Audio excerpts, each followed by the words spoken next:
Nasa kustudiya na ng International Criminal Court dyan sa The Hague, Netherlands si dating Pangulong Rodrigo Roa Duterte.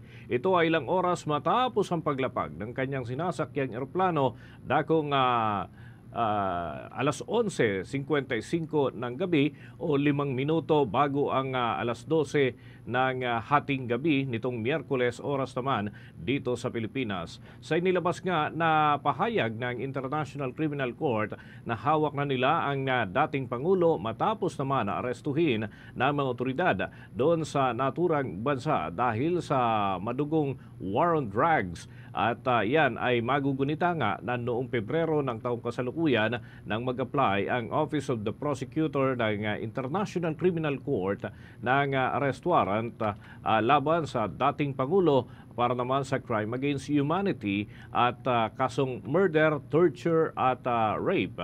Ang chamber na binubuo ni na presiding judge Julia Antonella Motok at judges Rain Adeline Sophie Alapini at Gasto, pati na itong si Maria del Socorro Flores Leira ang siya namang mamumuno sa pag-aaral sa mga dokumentong isinumiti ng prosekusyon kung saan ay napatunayan daw nila at nakakita ng mabigat na ebidensya ang naturang lupon para sa dating Pangulo para naman sa pagdidiin sa kanya doon sa naturang kaso na crime against humanity at yung murder na nagawa sa ating bansa noong panahon ng Nobyembre 1 hanggang ng taong 2011 hanggang Marso 16 ng taong 2019.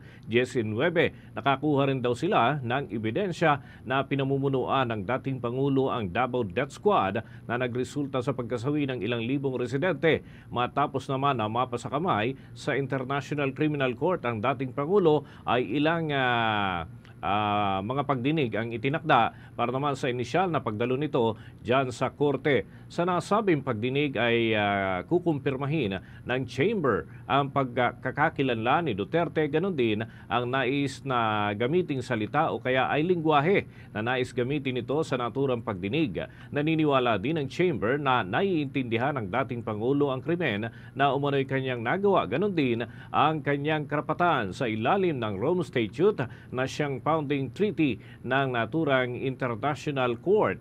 Pinasalamatan naman ni International Criminal Court Registrar Osvaldo Zavala Gilerang ang mga otoridad ng Pilipinas para sa pagpapatupad ng International Accountability Mechanism at ang pakikipagkoordinasyon sa The Netherlands. Una nga rito ay ilang oras bago ang paglapag ng eroplanong flight PR-5 C5219 ay naglabas na ng video message ang dating Pangulo kung saan ay tiniyak nito sa publiko na nasa mabuti siyang kalagayan at ang kanyang gagawin ang pagharap dito sa mga pinaparatang laban sa kanya. Narito ang bahagi ng mensahe ni dating Pangulong Rodrigo Roa Duterte. Okay ako. Do not worry. And I think this is something to do with the law and order noon.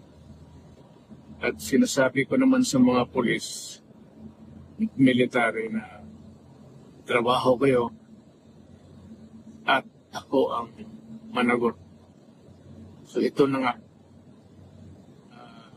For all of the whatever happened in the past, ako na yung nag-front sa ating law enforcement at military. Sinabi ko na, I will protect you and I will. Bagian ng mensahe nito si dating Pangulong Rodrigo Duterte sa kanyang pagdating doon nga sa bahagi po ng the Netherlands kaugnay ng pagharap niya sa International Criminal Court.